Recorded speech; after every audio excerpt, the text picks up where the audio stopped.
Hola, mi nombre es Samuel Orrico, pastor de Nova. Nova es una iglesia cristiana en Jalapa, Veracruz, y nuestro propósito principal como iglesia es reunirnos alrededor de la palabra de Dios. Creemos que Dios a través de su palabra es como transforma a su pueblo. Nos llama a creer, a arrepentirnos, a amar lo que antes aborrecíamos, a aborrecer lo que antes amábamos.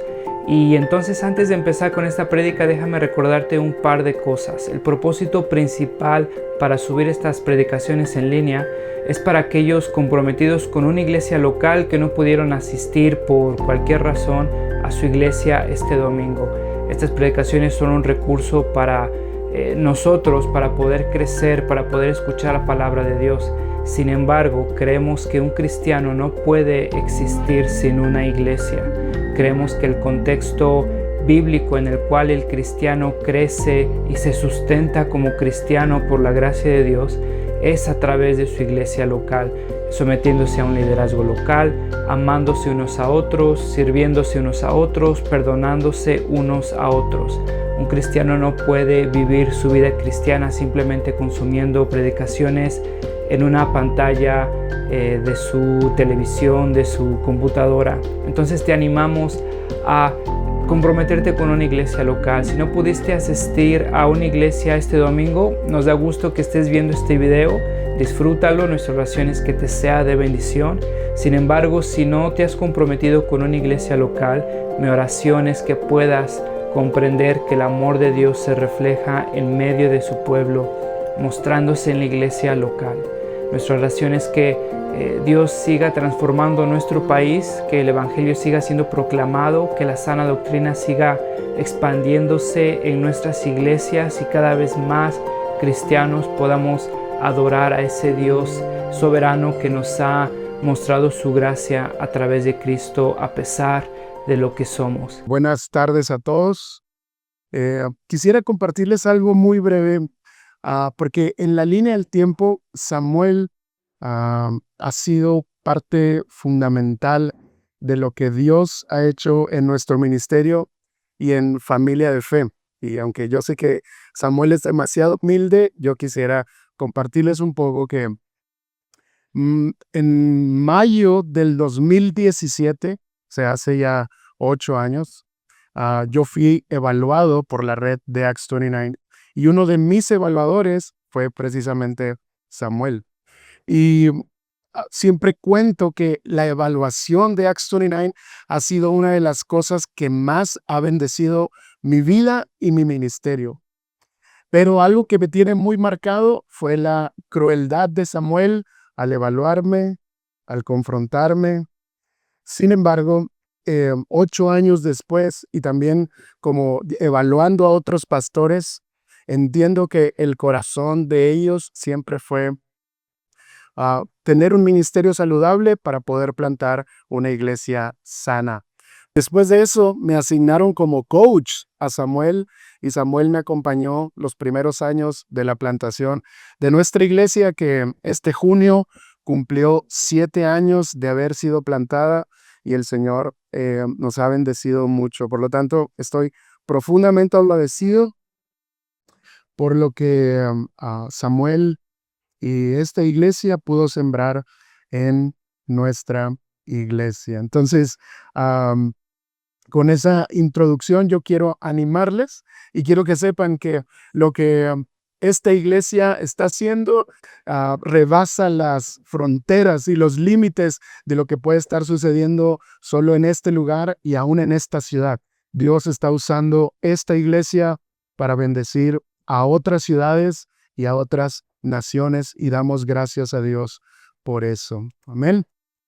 Y ahí quiero que me acompañen en Primera de Samuel, capítulo 3. Voy a exponer una porción larga, pero les prometo tomar el tiempo adecuado. Primera de Samuel, capítulo 3. Yo estoy leyendo la Nueva Biblia de las Américas. Y dice la palabra del Señor: el joven Samuel servía al Señor en presencia de Elí. La palabra del Señor escaseaba en aquellos días y las visiones no eran frecuentes. Y aconteció un día, estando Elí acostado en su aposento, sus ojos habían comenzado a oscurecerse y no podía ver bien. cuando la lámpara de Dios aún no se había apagado y Samuel estaba acostado en el templo del Señor donde estaba el arca de Dios, que el Señor llamó a Samuel y él respondió, aquí estoy. Entonces corrió Elí y le dijo, aquí estoy, pues me llamaste. Pero Elí le respondió, yo no he llamado, vuelve a acostarte. Y él fue y se acostó. El Señor volvió a llamar a Samuel y Samuel se levantó. Fue Elí y le dijo, aquí estoy, pues me llamó. Elí respondió, yo no te he llamado, hijo mío, vuelve a acostarte. Verso 7. Y Samuel no conocía aún al Señor ni se le había revelado aún la palabra del Señor. El Señor volvió a llamar a Samuel por tercera vez y él se levantó. Fue Elí y le dijo, aquí estoy, pues me llamó. Entonces Elí comprendió que el Señor estaba llamando al muchacho. Y Elí dijo a Samuel, ve y acuéstate, y si él te llama, dirás, habla, Señor, que tu siervo escucha. Y Samuel fue y se acostó en su aposento. Entonces vino el Señor y se detuvo y llamó como en las otras ocasiones, Samuel, Samuel. Y Samuel respondió, habla, que tu siervo escucha.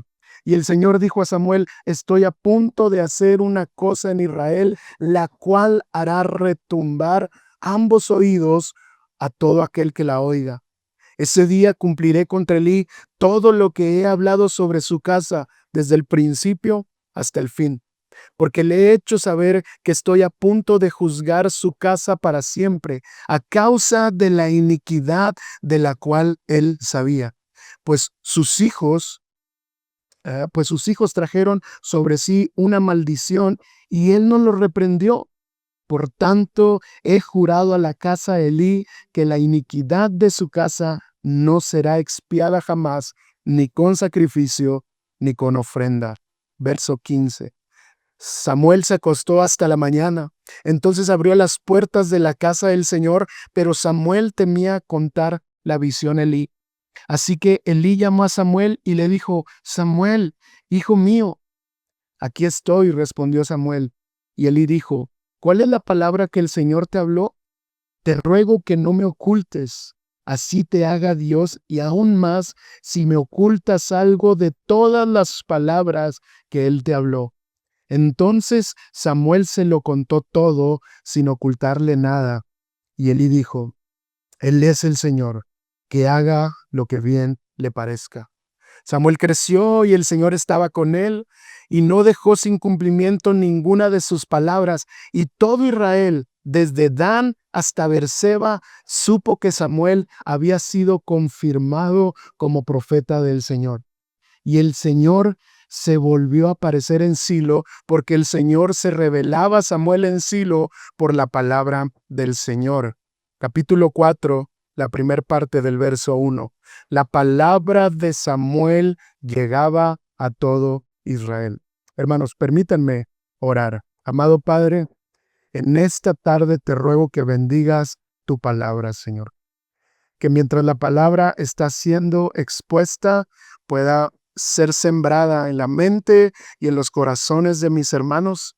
Que me uses a mí a pesar de mí y que te apiades de mis hermanos para que tengan la humildad de no solo recibirla, sino obedecerla y ponerla por obra. Todo esto te lo ruego en Cristo Jesús. Amén. Amén. Durante el gobierno de Joseph Stalin en la Unión Soviética, más o menos entre 1932 y 1933, sucedió algo espantoso. Y es que debido al sistema comunista, socialista que ellos tenían, se implementaron políticas de colectivización forzada de la agricultura. ¿Qué significaba esto? Bueno, esto implicaba que los campesinos debían entregar sus tierras, sus animales y sus herramientas de agricultura y de campo al Estado. Y entonces tenían que trabajar en granjas colectivas.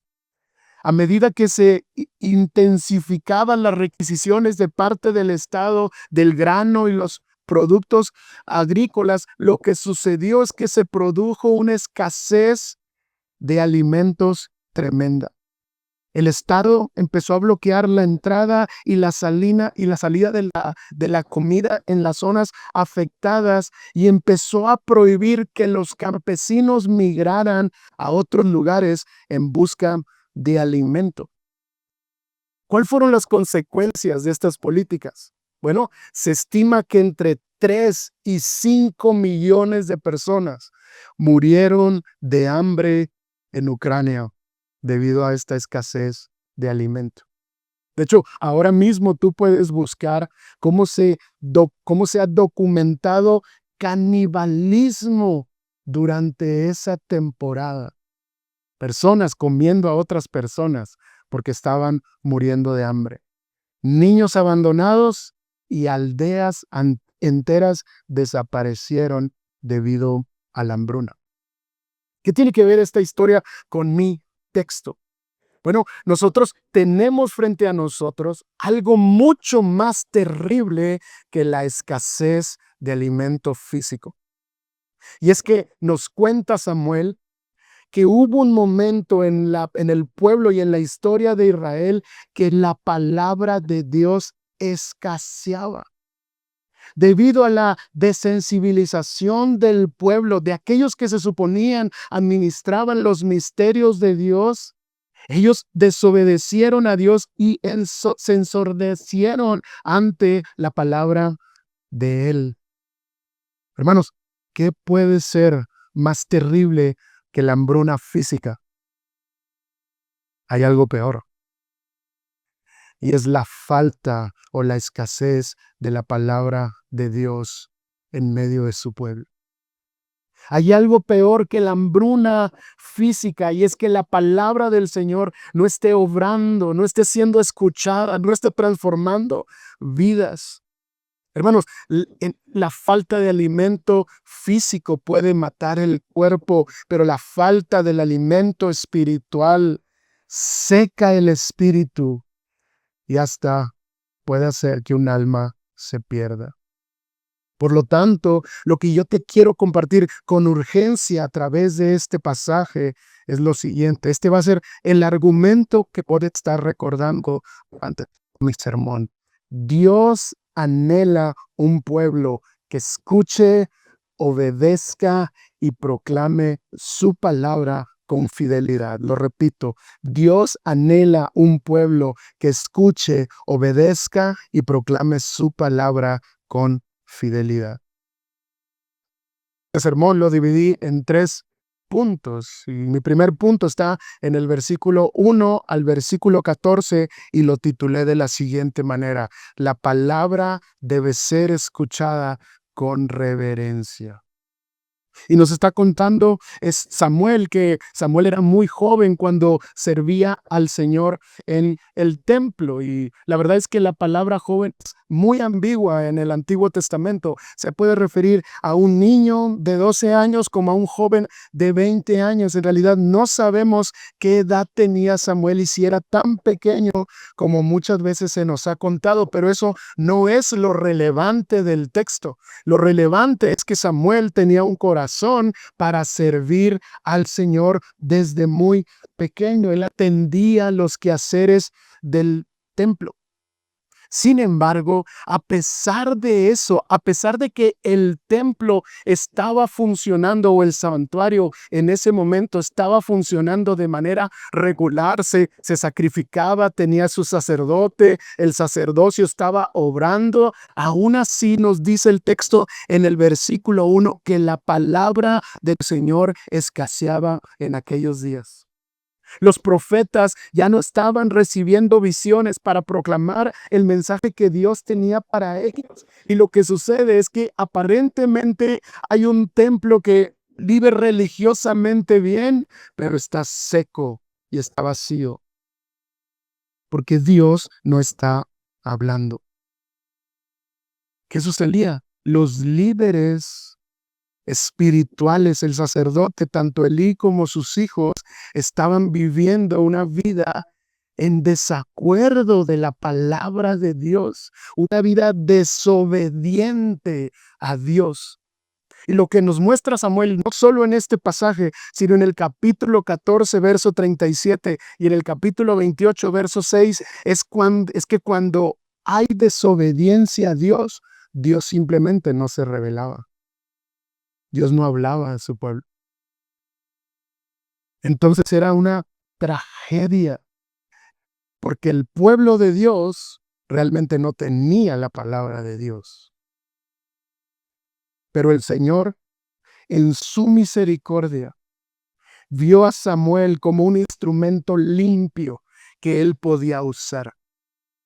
Vio en Samuel a un instrumento que había sido ofrecido por una madre que había clamado para que Dios le diera un hijo, y entonces lo iba a ofrecer al servicio de Dios, y Dios está viendo eso en la vida de Samuel y entonces le llama.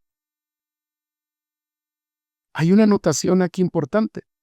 Nos dice Samuel que Elí ya era viejo y que sus ojos ya se estaban oscureciendo, como que él se estaba quedando ciego. Y la pregunta es, ¿por qué eso es importante, Samuel? Bueno, la razón es porque en Levítico capítulo 21, verso 17 al verso 18 nos dice que un sacerdote con problemas de ceguera o problemas de visión no debería funcionar como un sacerdote. Lo que nos está diciendo Samuel en la historia es que Elí ya no debería estar fungiendo ahí, porque precisamente estaba usurpando un lugar que no le correspondía, y por lo tanto el fruto de su vida se manifestaba en una desobediencia e indiferencia a los mandatos de Dios. Por lo tanto, ahora Dios estaba levantando a un nuevo sacerdote y profeta, a un juez, quien iba a ser el canal por medio del cual Dios iba a traer de nuevo su palabra a su pueblo. Y entonces Dios llama 3 veces a Samuel. Y Samuel no entendía quién le estaba llamando. Y fíjate, el versículo 7 nos dice la razón de por qué Samuel no entendía. Fíjate lo que dice el verso 7. Y Samuel no conocía aún al Señor. ¿Qué quiere decir esto? Que aunque Samuel estaba fungiendo en el santuario y haciendo labores para Dios, Samuel ni siquiera tenía idea de cómo era la manera en que Dios le hablaba a su pueblo. Había escaseado tanto la palabra que ni siquiera Samuel tenía en su mente la conciencia de cómo es que Dios se revelaba a ellos. Por lo tanto, Samuel no entendía que era Dios hablándole a su vida. Pero ¿sabes quién sí tenía el discernimiento para saberlo? Elí. Porque en algún momento Elí era un instrumento para que la palabra de Dios llegara a su pueblo. Y entonces Elí dice, ¿sabes qué? Quien te está llamando es el Señor. Así que ya no le digas, aquí estoy. Ahora le vas a contestar, habla, que tu siervo escucha. Elí en algún momento, hermanos, tuvo esa conexión con el Señor de tal manera que a través de su vida y su ministerio la palabra de Dios fluía. Pero era evidente que con el tiempo el corazón de Elí, y debido al pecado de sus hijos y de su propia vida, el Señor ya no se revelaba. Así que Samuel dijo, habla, que tu siervo escucha. Pero fíjese lo que el Señor le responde a Samuel. Uno pensaría que lo primero que haría Dios es darle el mensaje, pero Dios no le dio primero el mensaje. Fíjate lo que dice el verso 11. Y el Señor le dijo a Samuel, estoy a punto de hacer una cosa en Israel, la cual hará retumbar ambos oídos a todo aquel que la oiga. En lugar de decirle el mensaje, lo que le dijo es, este va a ser el efecto del mensaje. Y miren la ironía, la palabra de Dios escaseaba, los oídos estaban tapados ante la voz del Señor, pero dice el Señor, el mensaje que te voy a dar va a hacer que retumben los oídos, se van a destapar los oídos de aquellos que han estado sordos ante mi palabra. Ya no les va a quedar de otra. El mensaje que te voy a dar va a hacer que se estremezcan y que teman. Y el mensaje no era nada más que recordar lo que Dios ya había profetizado en el capítulo 2. Y era que Dios había desechado a Elí y había desechado a toda su familia por no escuchar la palabra de Dios. Pero hermanos, es tan trágico lo que Dios le dice, que fíjate cómo termina el verso 14. Por tanto, he jurado a la casa de Elí que la iniquidad de su casa no será expiada jamás, ni con sacrificio, ni con ofrenda. ¿Sabes qué le está diciendo? Que ya no hay esperanza, ni para Elí, ni para su descendencia. No hay sacrificio y no hay ofrenda que puedan entregar que vaya a salvar a Elí y a su familia del juicio que ya les he dado. ¿Sabes por qué, hermano? Porque estaba sucediendo algo terrible en el pueblo. Es que la palabra de Dios no estaba siendo escuchada y obedecida por aquellos que se suponía debían administrar los misterios de Dios para traer bendición y edificación a su pueblo. Un comentarista dice lo siguiente: no se trataba de escasez de mercadería o de Biblias, como ocurre frecuentemente en algunas regiones del mundo. Era algo peor, ya que la palabra de Dios no está pintada a las páginas de un libro, por hermoso que éste sea. Lo que estaba sucediendo en Israel era la ausencia y el desconocimiento total del mensaje de Dios, como el que había quedado atrás en el periodo de los jueces. No solo era raro oír la voz de Dios, sino más raro aún obedecer a esa voz, porque cada uno hacía lo que mejor le parecía. Y esto no es siempre lo mejor y lo más sabio.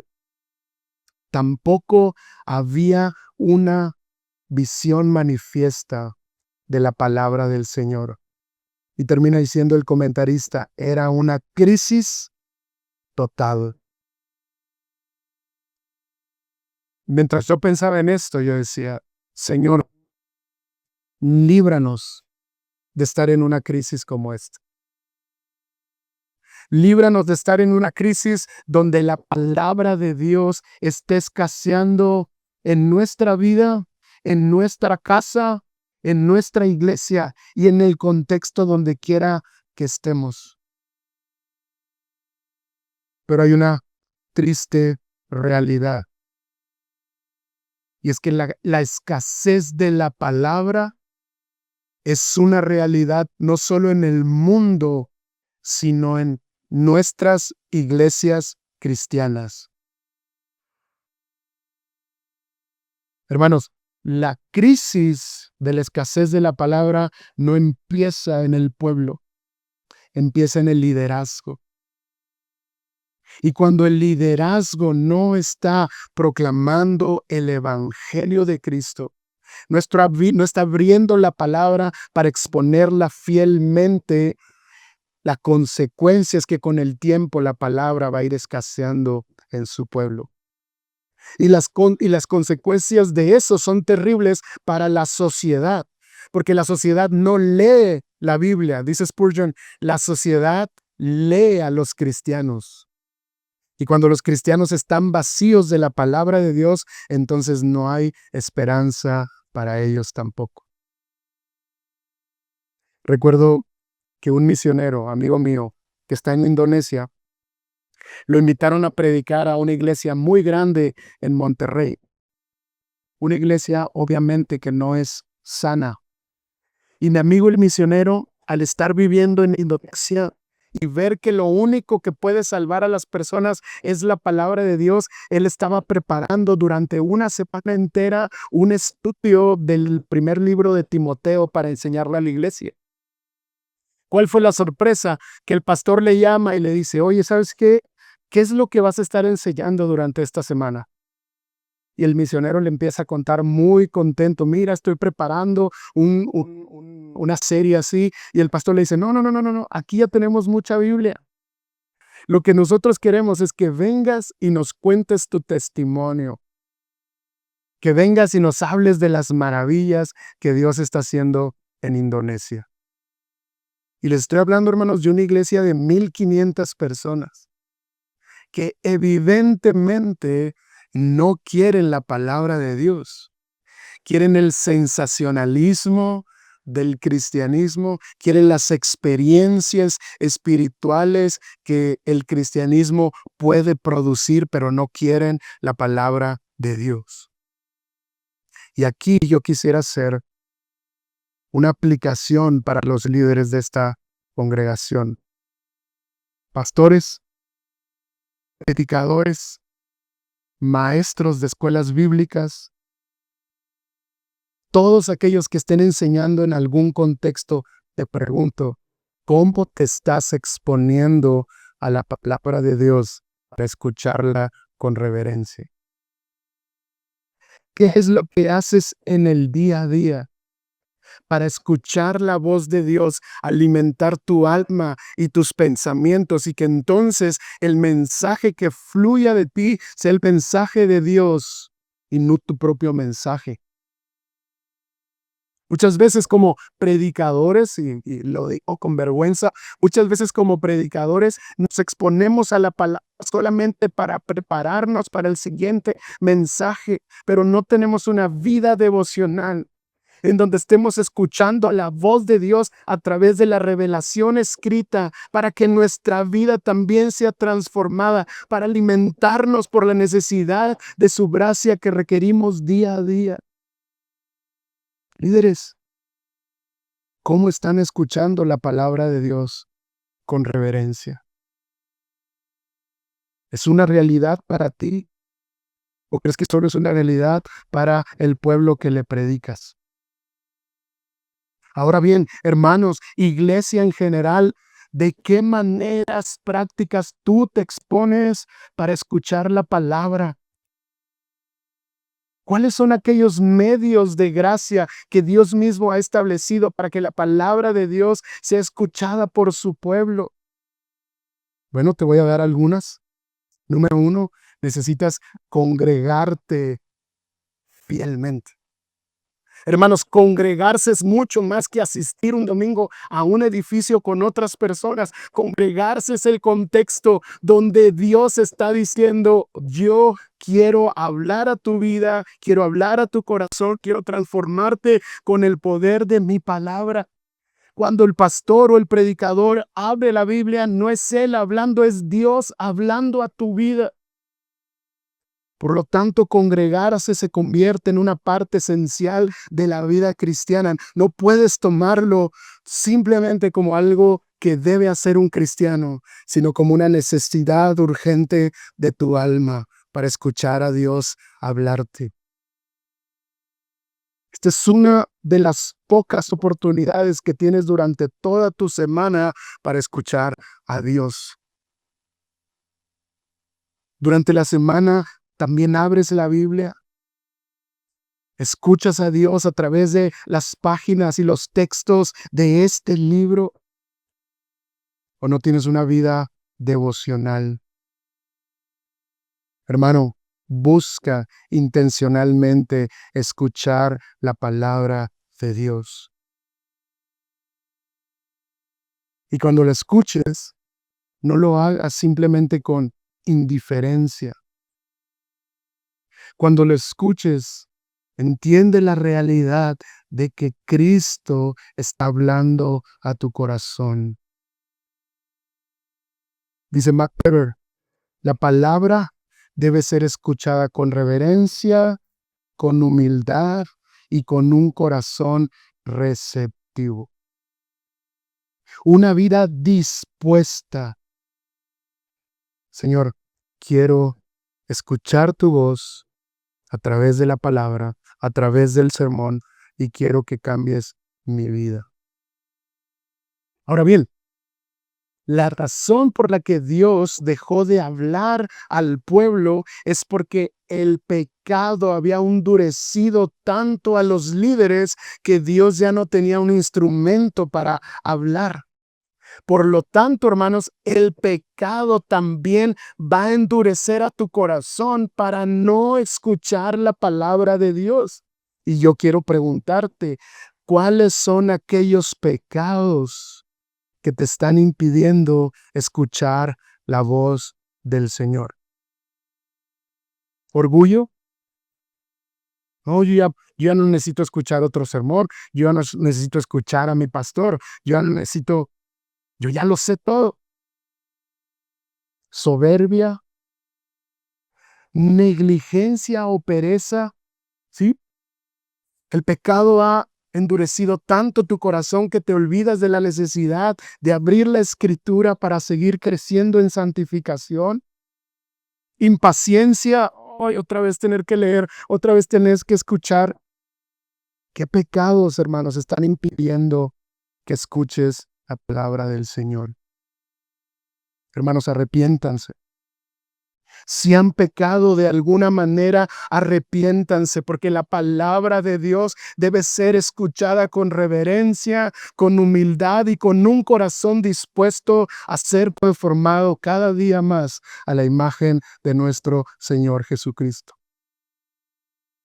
Que Dios nos libre de que la palabra de Dios escasee en nuestras vidas. ¿Por qué? Porque Dios anhela un pueblo que escuche su palabra con reverencia. Pero no solo que le escuche. Del verso 15 al verso 18 tengo mi segundo punto y lo titulé de la siguiente manera. La palabra debe ser obedecida al costo que sea. Cuando Samuel recibe esta visión, Samuel no podía creer lo que había escuchado del Señor. Y nos dice el texto, fíjate el verso 15, Samuel se acostó hasta la mañana. Y lo que está diciendo es que Samuel no quería despertarse, porque sabía que cuando se despertara, él tenía que acercarse con Elí y contarle lo que había escuchado. Entonces imagínate el temor que invadía a Samuel. Un muchachito hablándole a un viejo, al sacerdote, al hombre de Dios, y decirle, Jesús, Elí, tengo algo que contarte. Y invita pues pensando, ¿quién eres tú, mocoso? ¿Quién te crees? Y Samuel diciéndole, bueno, la realidad es que Dios te va a destruir. Dios te va a destruir a ti y va a destruir a toda tu familia. Y Elí le dijo, no me ocultes nada. No tengas temor, no me ocultes nada. Dime todas y cada una de las palabras. Y si algo me ocultas, que el Señor haga lo mismo contigo. ¿Y sabes qué hizo Samuel? Él no tuvo temor. Lo venció y habló cada una de las palabras. Cuando Elí escucha este mensaje, imagínense Samuel diciéndole a Elí, ¿y sabes qué, Elí? No hay sacrificio y no hay ofrenda que te vaya a librar del juicio de Dios. Elí, hermanos, conocía al Señor. Por lo tanto, la respuesta de Elí fue una respuesta humilde. Versículo 18.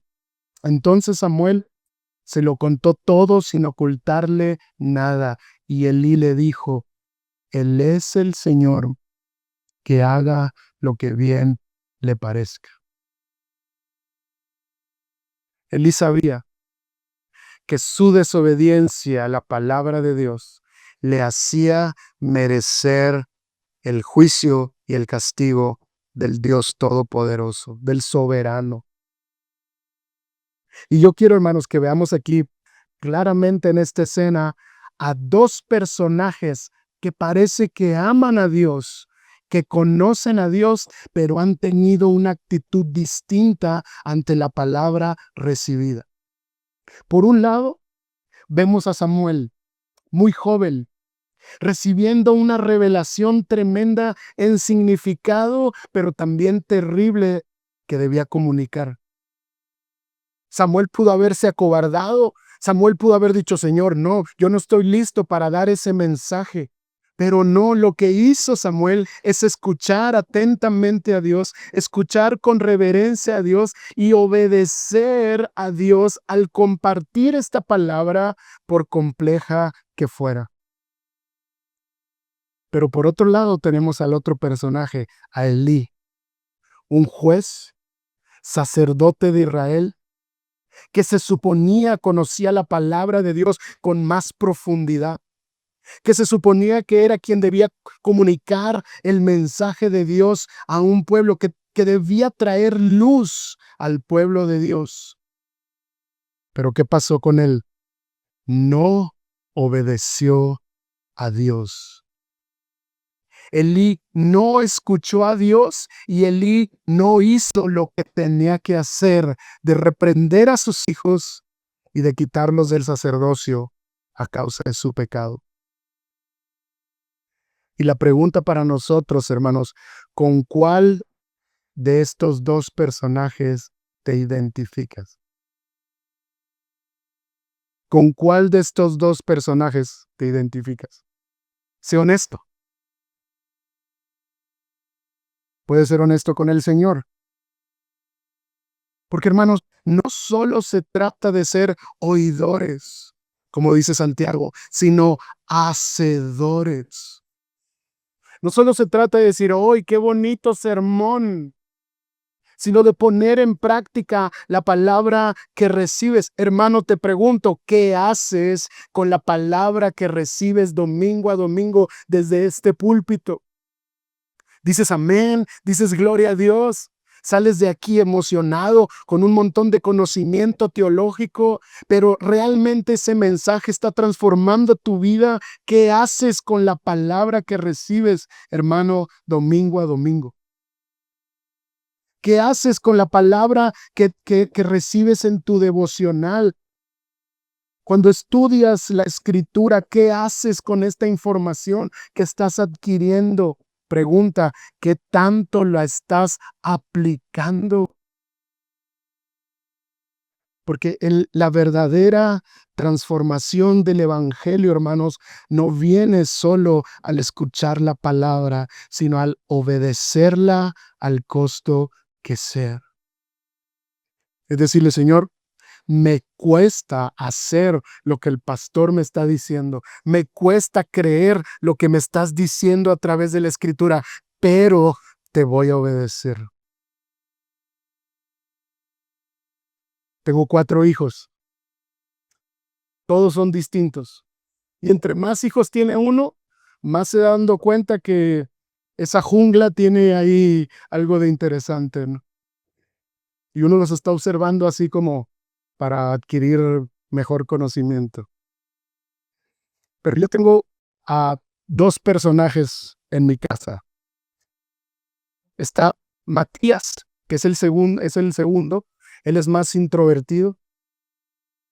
Y cuando yo le doy una instrucción, él va renegando. ¿Por qué yo? Siempre a mí. Soy el único que le pides. Pero mientras va renegando, lo hace. ¿Sí? Y la mayor, Sophie, ella, le doy una instrucción y ella, sí, papito, precioso, hermoso, chiquito, te amo, lo que tú quieras, papi, pero no lo hace. ¿Quién de los dos obedeció, hermanos? Sin embargo, cuando el Evangelio nos está transformando, nosotros queremos tener una obediencia gozosa. No decirle, sí, Señor, lo que tú quieras, aquí estoy, heme aquí, y no responder. Poco chino, otra vez, como soy cristiano, tengo que hacer esto. No es ninguna de las dos. Cuando el Evangelio está transformando nuestra vida, Él nos da su Espíritu Santo para que nuestra obediencia, aunque es dolorosa, es gozosa para la gloria de su nombre. Y yo quiero advertirles, hermanos, como creyentes, obedecer la palabra no es algo sencillo. Porque obedecer la palabra implica morir a nuestro propio yo. Obedecer la palabra muchas veces implica negarnos a nuestros propios placeres. Obedecer la palabra es tener que morir a sueños, metas y deseos para seguir el camino angosto y la puerta estrecha. Muchas veces obedecer a Dios implica renunciar a nuestro orgullo, a nuestro ego, a lo que nosotros deseamos, a nuestra propia sabiduría, cuando consideramos que lo que yo creo es mucho mejor que lo que Dios nos dice. Hermanos, obedecer la palabra requiere valentía. Yo te pregunto, ¿en qué momentos te cuesta obedecer la palabra? Piénsalo. Ahora mismo, ¿con qué cosas, hábitos, pecados estás luchando? ¿Qué te está costando dejar? Tal vez tienes aquí un pecado y un hábito que has estado luchando y que llevas en rendición, pero no has querido soltarlo realmente porque eso implica dejar satisfacción en tu vida. Un novio no creyente, una novia no creyente, un negocio ilícito. ¿Qué es lo que tienes que hacer para obedecer la palabra con gozo? Como pastores, no me va a dejar mentir Samuel, la palabra de Dios muchas veces implica hacer cosas que uno no quiere hacer. Por ejemplo, cuando uno como pastor tiene que llamarte a cuentas y te dice, te veo en la oficina porque tengo algo que decirte. Y tú estás así, mira, toda la semana. Pero nosotros como pastores también estamos pensando, Señor, ¿qué le voy a decir? Qué difícil tener que confrontarle que su esposa ya me avisó que él es un grosero y no la está sirviendo. Qué difícil tener que llamar a su esposo para decirle, ya sé lo que está sucediendo en casa. Pero hermanos, tenemos que hacerlo. Como pastores, esa es nuestra labor. Hay algo difícil de hacer, tener que disciplinar a alguien, retirarle la membresía a alguien, es algo sumamente doloroso para nosotros los pastores. Pero tenemos que hacerlo por obediencia a Cristo. Hermanos, aún a los pastores nos cuesta obedecer la palabra. No es sencillo en todo tiempo y requiere valentía. Y tal vez tú estás aquí y no eres un seguidor de Cristo. Y la manera en que necesitas obedecer la palabra que estás escuchando en este momento es viniendo a la fe en arrepentimiento a Cristo Jesús. Tal vez la manera en que tú debes obedecer hoy el mensaje que estás escuchando es que Dios te está amando. Ven y sígueme. Y te costará toda la vida. Amigo, responde a Cristo. No te vayas de este lugar sin venir a Cristo en arrepentimiento y fe. Entrégale tu vida al Señor, al costo que sea. Iglesia, Dios anhela un pueblo, no solo que escuche la palabra con reverencia, sino que la obedezca al costo que sea. Mi último punto está en el versículo 19 al capítulo 4:1 y lo titulé de la siguiente manera: la palabra debe ser proclamada con fidelidad. Y nos dice el texto que Samuel creció. Y cuando dice que creció, no solo en estatura, sino que su ministerio y su fama se fue aumentando. Lo que él estaba haciendo para el Señor fue creciendo. Y Dios estaba respaldando el mensaje. Dice el texto que Dios no dejaba caer ni a tierra ninguna de las palabras de Samuel, porque Samuel, todos los mensajes que escuchaba de parte de Dios, no los adornaba, no los cambiaba, no los maquillaba, no decía, no, este mensaje es muy difícil de decirlo. No, él escuchaba la voz de Dios y comunicaba ese mensaje. Y nos dice el texto que desde Dan hasta Beerseba se escuchaba la palabra. Es como si yo te dijera, desde Tijuana hasta Yucatán, todo Israel escuchaba la palabra de Dios por medio del profeta Samuel. Y de hecho, por eso esta porción no concluye en el verso 21, sino que concluye en el capítulo 4, verso 1. Fíjate lo que dice. La palabra de Samuel llegaba ¿a dónde? Todo Israel. ¿Cómo inició el capítulo 3? ¿Cómo inició el capítulo 3? La palabra del Señor, ¿qué? Escaseaba. ¿Y cómo terminó la historia? La palabra de Samuel llegaba a todo Israel. ¿Qué fue lo que sucedió del inicio de la historia al final de esta historia? Una persona que escuchó la palabra con reverencia, que la obedeció al costo que sea y que la proclamó fielmente. Hermanos, si nuestro deseo es que la palabra de Dios no escasee, tenemos que hacer algo más que solo escucharla.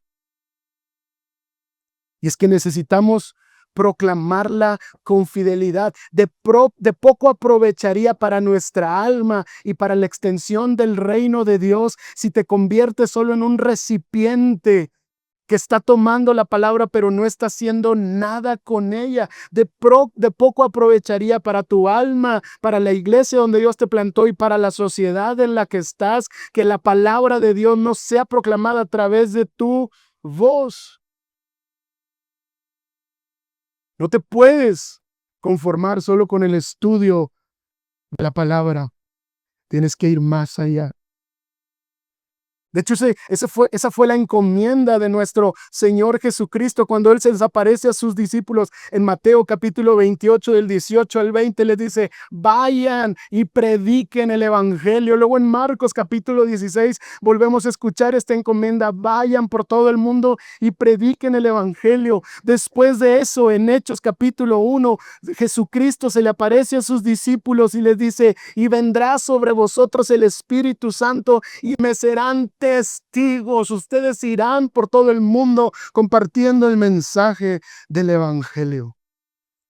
Por eso es necesario que abramos nuestra boca y proclamemos el mensaje con fidelidad. Hermanos, empiecen predicando la palabra en su casa. Ustedes no necesitan un púlpito para proclamar la palabra con fidelidad. Ustedes necesitan el Evangelio.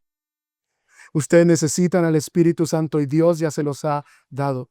Empiecen por su casa, continúen en sus trabajos y después ábranse a lugares desconocidos donde personas no conocen el Evangelio y lleven el mensaje que puede transformar a este mundo.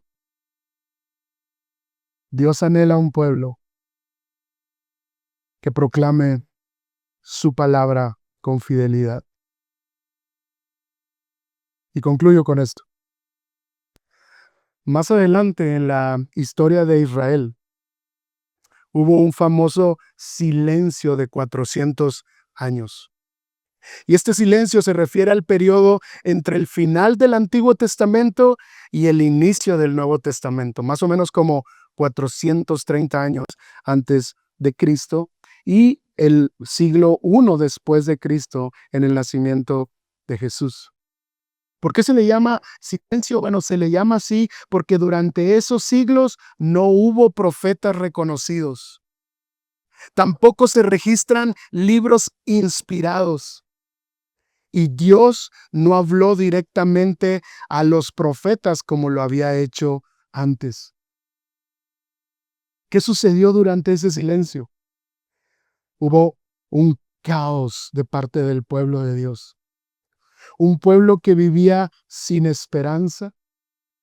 Un pueblo que tenía una hambruna espiritual. Tenían un sistema religioso increíble, pero estaban profundamente secos. Una opresión de parte del imperio. Hermanos, este pueblo estaba desesperanzado.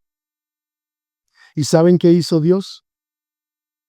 Dios envió a su Hijo Jesucristo, quien escuchó atentamente la voz de su Padre quien la obedeció perfectamente hasta la muerte y muerte de cruz. Jesucristo, quien siendo Dios, no le importó, sino que se humilló para venir a servir a los seres humanos. Se hizo hombre para servir a los pecadores hasta la muerte y muerte de cruz. ¿Y saben qué, hermanos? Nosotros podemos venir a Él. Si tú no has obedecido la palabra de Dios, si tú no has escuchado atentamente su palabra, si tú has sido negligente en proclamarla, hoy tengo un mensaje de esperanza para ti. Hay uno que sí lo hizo y puedes descansar en Él. Y si tú escuchas atentamente su voz, este hombre y verdaderamente Dios, puede rescatar tu alma para siempre. Y lo que Él hizo, hermanos, es el mensaje que ahora tú y yo tenemos para que escuchemos su voz, obedezcamos al costo que sea y proclamemos sin reserva ese mensaje. Oremos.